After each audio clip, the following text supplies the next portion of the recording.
maggio, di questo maggio 2012, sono state 1.730.000 ore di cassa integrazione nella nostra provincia. Maggio su giugno, fra poco avremo i dati di luglio che saranno ancora peggiori, maggio su giugno, quelle ore sono diventate 2.400.000 ore. Quindi mese su mese è stato un aumento esponenziale di queste ore. Di tutte queste ore, 2 milioni sono per cassa integrazione, che è cassa integrazione straordinaria, cassa integrazione legata, come dire, a quelle che sono le ristrutturazioni e le chiusure, quindi non per minor lavoro, ma proprio per chiusure di parte, come dire, importanti di quelle che sono le attività produttive. Quindi abbiamo una situazione davvero drammatica da questo punto di vista. A questo, se noi aggiungiamo i ricorsi alla mobilità, quando un lavoratore lavora su un'azienda, in questo caso la maggior parte del manifatturiera, dell'industria, piccola industria, piccola industria fino all'artigianato, che perde il lavoro, viene messo in mobilità. Il primo atto concreto che riceve, come sapete, un lavoratore quando va in mobilità è la lettera di licenziamento. Da metà 2008, quando è iniziata la crisi, a oggi nella nostra provincia qua 21.409 lavoratori sono passati attraverso le liste di mobilità. Se noi vediamo in percentuale, siamo, come dire, la provincia a livello Veneto, a livello nord-est, che ha, come dire, il peso più importante, più profondo rispetto, come dire, alla crisi stessa. Se a questo ci aggiungiamo tutta una serie di altre questioni, noi stiamo affrontando in queste ore, anzi proprio stamattina abbiamo affrontato la questione dentro il dramma di quella parte di lavoratori che oggi sono nell'emergenza, parlo di quelli che vengono chiamati con termine orribile esodati,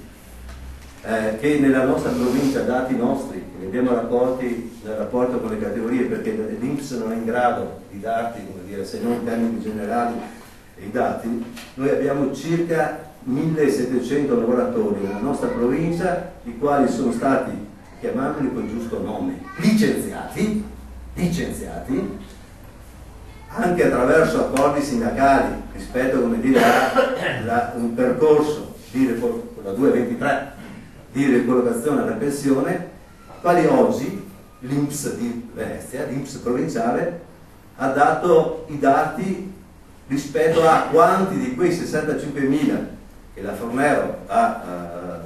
deciso di mantenere, al di là dei 55.000 che poi vediamo, ma per quanto riguarda il 2012 questi 65.000, quelli che entreranno nella lotteria, quella messa in piedi dalla Fornero, sono meno della metà. Quelli che entreranno nella lotteria della Fornero sono circa 700 lavoratori. Quindi abbiamo nella nostra provincia circa 700, 730, 750 lavoratori, quelli che sappiamo che sono, come dire, dentro accordi, dentro, come dire, poi ci sono quelli individuali, poi c'è quelli delle piccole imprese, poi noi calcoliamo che ci sono altri circa 30-40% in più, ma dentro a questi sono 700 lavoratori che sono, come dire, stanno vivendo uno dei drammi più alti che un lavoratore può attraversare, cioè il fatto di essere stato licenziato, di non avere nessuna possibilità, altro che, insomma, la Fornero che dice possono ritornare a lavorare. Sono lavoratori che mediamente sono dentro la fascia tra i 55 e i 60 anni, non potranno più tornare a lavorare, anche perché quel tipo di lavoro che facevano, come dire, non c'è più nella maggioranza dei casi, che si trovano senza lavoro, con gli ammortizzatori sociali, perché voi sapete che anche tutte le forme di cassa integrazione e articolazione eccetera vengono superate da questo nuovo meccanismo che si chiama ASPI, quindi non avranno più la possibilità di avere ammortizzatori sociali e si troveranno, come dire, alla disperazione. Si troveranno alla disperazione, senza, come dire, la possibilità di immaginare, insomma, un possibile diritto, perché nessuna delle scelte fatte da questo governo, come dire, guarda in questa direzione. Questo, come dire, è un problema davvero molto serio, insomma. Dentro a questo problema molto serio vi do i dati, ma questi li sapete tutti, insomma, basta ognuno li vive a casa propria, nel rapporto con i figli, nel rapporto con i nipoti, nel rapporto, insomma, per quanto riguarda i giovani. Nella nostra provincia, per quanto riguarda le assunzioni, noi abbiamo sostanzialmente solo un 13% di giovani che vengono assunti dentro a percorsi, tipo i contratti di formazione al lavoro e quant'altro, che portano a stabilizzarsi. Tutto il resto è precario. Tutto il resto sono assunzioni con quelle forme che la Fornero diceva, insomma, inizialmente sulla riforma del mercato del lavoro, che sarebbero state superate, dalle false partite IVA, tanto per capirsi, dalla questione che riguarda il lavoro a chiamata, che è uno dei peggiori lavori, che non è il lavoro, alle altre forme, tipo quello del voucher, che sono ormai strutturali, non sono più come era nato, insomma, in agricoltura, per le vendemmie, eccetera, ma che ormai sono strutturati in gran parte di quello che è il lavoro, soprattutto nel nostro territorio. I voucher, l'utilizzo dei voucher nella nostra provincia, e qua il Veneto orientale, come dire, contribuisce alla grande proprio per la questione che riguarda le spiagge, sono aumentati 2011 sul 2012 del 47% l'utilizzo dei voucher. Voucher che, come sapete, poi non hanno nessun tipo di controllo, non sono legati, come dire, all'ora lavorativa ma alla prestazione, e che significa che ci sono ragazzi e ragazze nel nostro territorio che pur di andare a lavorare a volte vanno a lavorare anche per 3-5 euro all'ora, insomma, tutto compreso. Oggi ci sei, domani stai a casa, non c'è nessun, non puoi, come dire, appellarti a niente. E soprattutto, visto che c'è stata una riforma delle pensioni, che tutto si può dire perché le pensioni si è annullata la possibilità di avere una previdenza pubblica in questo paese, queste forme di assunzioni non danno, come dire, nessuna possibilità a questi giovani di maturare, come dire, ai fini pensionistici. Questa è la situazione in larghe linee, e poi i dati neanche li rilascio, insomma, che abbiamo dentro la nostra provincia. Ecco perché è assolutamente, come dire, pertinente, assolutamente urgente, assolutamente, come dire, drammaticamente urgente parlare di lavoro, parlare di crisi, parlare, insomma, della situazione che stanno attraversando molti lavoratori, molti pensionati, molte famiglie all'interno della nostra provincia. E poi abbiamo i drammi, quelli striscianti tutti i giorni, che anche qua, vi assicuro, facciamo fatica a essere capiti quando parliamo di questo, che riguarda, come dire, una fetta larga di lavoratori che sono quelli, molti di questi, alcuni di questi, insomma, erano dentro gli esodati, che sono in cassa integrazione. Io conosco bene il Veneto orientale perché ho fatto per 8 anni segretario qua, ma conosco bene anche la realtà di Porto Marghera, in cui hai lavoratori che sono in cassa integrazione ormai da 2-3 anni, cioè famiglie che vivono con 830 euro al mese. Allora, un conto pensare, come dire, alla cassa integrazione che aiuta, come dire, a superare un periodo di crisi che poi comunque finalizzato alla ripresa, un conto, come dire, strutturale, quel reddito, 830 euro al mese per 2-3 anni. Cioè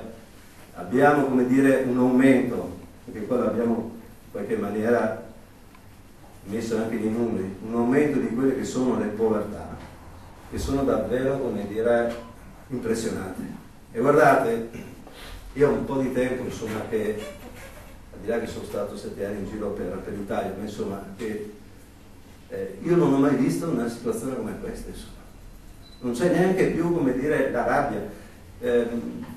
Noi abbiamo provato, insomma, su alcune realtà a chiamare questi lavoratori dalla cassa integrazione per vedere anche di mettere insieme una risposta comune. Abbiamo fatto una piattaforma solo con le CGL per quanto riguarda l'area di crisi e tutte le, qua c'è la Pansaca per esempio che è dentro, come dire, a questo percorso, ma non solo la Pansaca, tutte le aziende, insomma, che hanno comunque una posizione di crisi al Ministero, riuscire a portare questi lavoratori in un'assemblea è davvero drammatico. Oggi quasi ci si vergogna di avere questa situazione, ci si vergogna di essere in cassa integrazione, e il dramma lo vivono tutto all'interno, come dire, delle quattro mura, insomma. Tra rabbia, come dico io, insomma, e disperazione noi dobbiamo, come dire, rispondere a questi lavoratori. Noi dobbiamo, come dire, in una situazione anche così pesante, così drammatica, abbiamo il dovere di dare, come dire, alcune, quello che io chiamo, insomma, speranza. Ecco, noi siamo in una situazione che a volte, come dire, non riusciamo a introiettare, insomma, la possibilità che anche attraverso, come dire, riscatto anche ritornando, insomma, a lottare, lo dico così, si possa in qualche maniera, come dire, riaprire una nuova strada. È una difficoltà enorme. Noi l'abbiamo vissuta l'altro giorno con la FIOM, quando dopo i cantieri, insomma, finita la nave, finito gli appalti, il cambio di appalti, hai circa 5.000 lavoratori che col cambio di appalti sono rimasti sostanzialmente disoccupati, senza azienda di riferimento. Abbiamo fatto l'accordo lunedì pomeriggio sulla Navicolor. Ecco, per portare l'azienda a quell'accordo abbiamo dovuti, come dire, occupare quella parte di Fincantieri in cui lavoravano questi lavoratori, in contrapposizione con altri lavoratori che avevano perso l'appalto a Genova e che erano là, insomma, che stavano lavorando al posto di quelli della Navicolor. Quindi lavoratori contro lavoratori che, come dire, entrambi provenivano da un percorso lungo di cassa integrazione. Ecco, questa è, come dire, la situazione che abbiamo di fronte, su cui è utile, insomma, iniziare a ragionare, ma anche, come dire, capire tutti insieme quali iniziative noi dobbiamo mettere in piedi, insomma, per dare una risposta. Ecco, io penso che questo sia il punto su cui è utile, come dire, che si faccia una riflessione comune.